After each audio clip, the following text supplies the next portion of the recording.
À lui, c'est un homme intègre,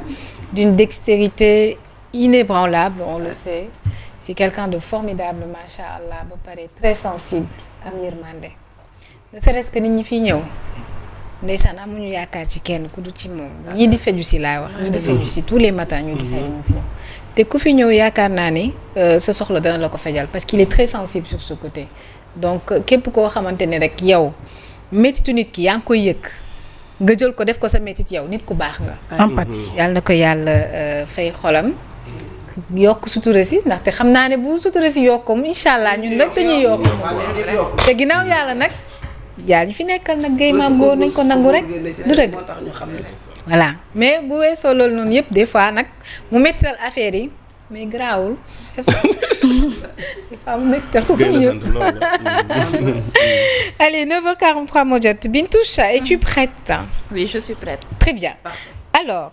partez alors. C'est quoi l'agence Modis? On va faire un focus et tu nous parleras de son rôle également. bokk ci coow li xam lu waral coow li moom moo ko gën. donc Modis ñu bëri tey jii sama genre gi Yacine boo leen waxoon lan mooy Modis xëy na xamuñu ko donc baax na itam agence de notation yi nga xamante ne ñoom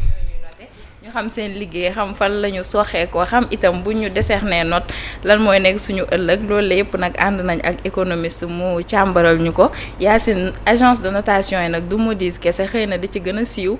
jamono ji file au Sénégal mais am na yeneen yu bari yoo xamante ne ils font leur travail donc nag nañ dem jëli élément bu yembee ànd ak waa Régie ñu ubbil Mor Gassama laaj ci fenêtre mu expliquer ñu buñ ñëwee ñun tam ñu ubbi ci porte bu ndaw rek doo ko expliquer bu baaxee ñu dem. Agence de notation yi souvent dañuy def lu ñuy wax notation pour les pays noonu ñuy wax souvent ay notes souveraines voilà agence yi nag yi ci bari nañ mais yi ci ëpp doole ci àdduna bi ñetti la waaw ñaari américaine lan benn bi européenne voilà mais Standard & Poor's Moody's ak Fitch waaw yooyu daal mooy yi ci ëpp solo voilà yeneen am na nag yooyu mooy ëpp ay ñett yi gën a rëy ci àdduna bi nekk référence yi également bu leen te nga bëgg ñu taxaw ci agence bi ñuy wax taxaw jàngat agence bi ñuy wax Moody's agence la boo xamante ne bii ñu ngi ko créé donc en 1909 créé mi ngi tudd John Moody donc li ko taxoon a jóg vraiment mu doon évaluer donc obligation yi nga xamante moo amoon ci compagnie ferroviaire américaine bi mu demee ba ñeenti at ci kanam maanaam 1914 mu gën a élargir champ d'intervention di ci boole yeneen secteurs yoo xamante ni non ferroviaire mais nag bi ñu demee ba 1929 bi nga xamante ni crise économique am na ci la changé carrément ay activités am déplacé ko nag li ñuy wax ci activités yi ci vente d'information aux investisseurs vers la notation de la solvabilité des emprunteurs ci lañ ko commencé voilà moom la ñuy wax note souveraine yi ñuy jox ñuy accordé dëkk yi quoi maanaam les pays note yooyu nag ci ay critères nga koy teg critères yoo xamante ne bii dafay am ay facteurs financiers ay facteurs donc qualitatifs xool aussi ci capacité yi nga xam ne emprunteur bi am sa capacité à pouvoir rembourser sa dette yooyu yëpp da ciy tenir en compte comme aussi bor bi mu am fi mu toll déficit budgétaire am aussi ak croissance économique bi nga xamante mu am ci réew mi situation politique bi gouvernance entreprise yi am foofu ci matière de gestion de risque ak vraiment de manière générale environnement institutionnel bi yooyu yëpp daal suñ ko tënkee jàngat ko da nga objectif bi nga ciy jublu rek mooy nga jéem a déterminer la probabilité de défaut donc sur le long terme. Allez Binta, on a fait un focus sur Moody's et l'importance de justement cette agence. On poursuit. mi ngi noonu Yacine juste rek pour wax ci lu ndaw mooy agence de notation yi nga xamante ne ñoom ñooy noté les pays du nord di leen jox nag li nga xamante ne mooy note souveraine parce que ñu ngi koy dégg ci vocabulaire bi jamono ji ci télévision yi un peu partout donc nag agence yi bari nag bi ci gën a nag siiw bokk na ci Moody's bi nga xamante ne agence américaine la waaye am na Standard & Poor's am na Fitch donc Moody's nag ci boppam bi nga xamante ne mooy def actualité au Sénégal ñu ngi ko créé en 1909 nag yàgg na John Moody's moom moo ko créé donc nag ñu doon xool li nga xamante ne mooy campagne ferroviaire américaine africain bi dem nag ba 1914 ñu yokk ci itam yeneen activité donc en 1929 bi nga xamante ne crise nag dafa am ci àddina bi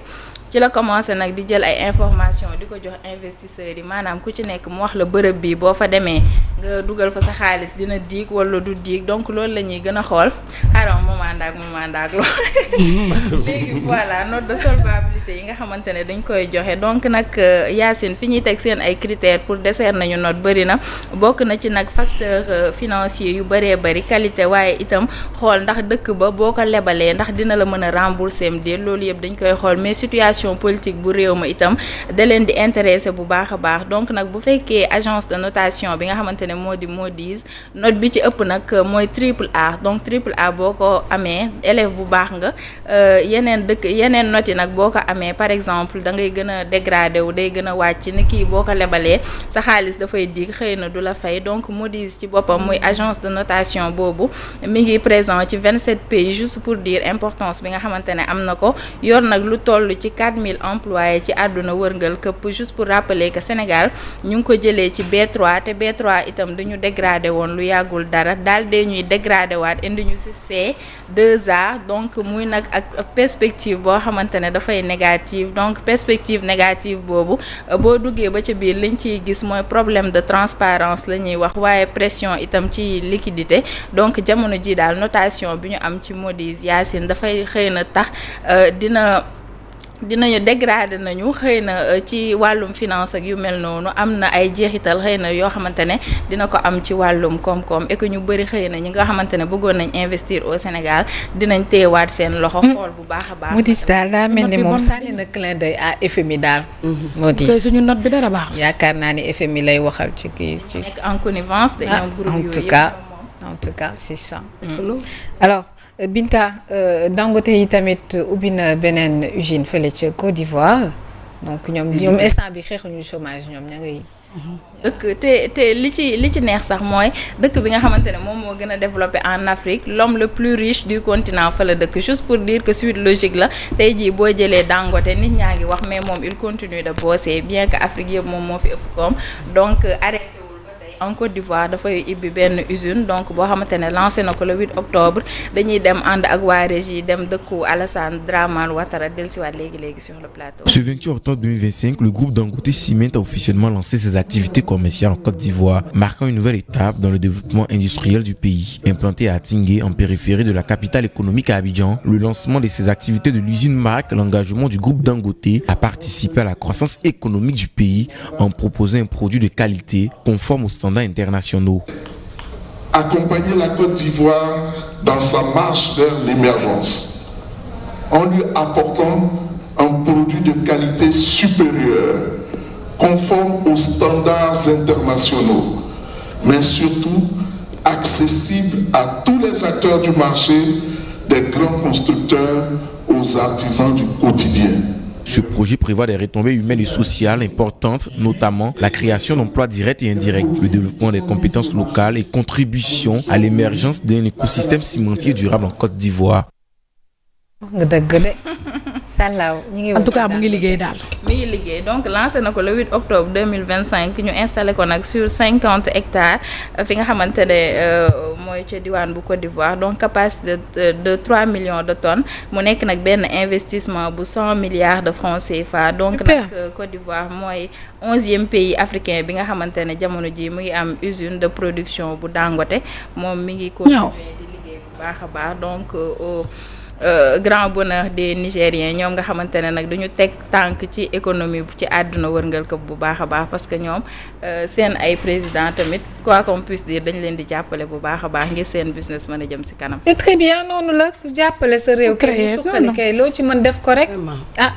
bu ñu demee ba fi mu nekk nii Gambie bi nga xamante ni moo gën a jege yenn produits de première nécessité yi ñoo gën a yomb. C'est terrible Sénégal ils sont chers. te port bu Abidjan tamit mu ngi ñuy damee le pion bu baax a baax. non instant bi moom port yi ñu jege yëpp limitrophe yëpp ñu ngi ñuy damee. port yi moom ñu ngi ñuy damee dañ ko waxte de parce que aussi. dinaa indi sax port yi gën a performant. voilà te ñun sax Yacine xëy na temps bi dañoo xoj mais port de Ndayane bi ñu annoncé woon te depuis defoon si xaalis bu bëri bi moom travaux yi. fan la kii. très bonne question. xam naa après dañ ci loolu. bi war a continuer. loolu xaalis la de Binta. yaa fi mu nekk nii ba Casamance. fi mu nekk nii ñi ngi ci sous-sol bi nii de. loolu du nekkagul priorité de. c'est pas maintenant même si bu fekkee ni am état bi am na mbëbëtu def ko c'est pas maintenant. mais ça pourra permettre de décentraliser benn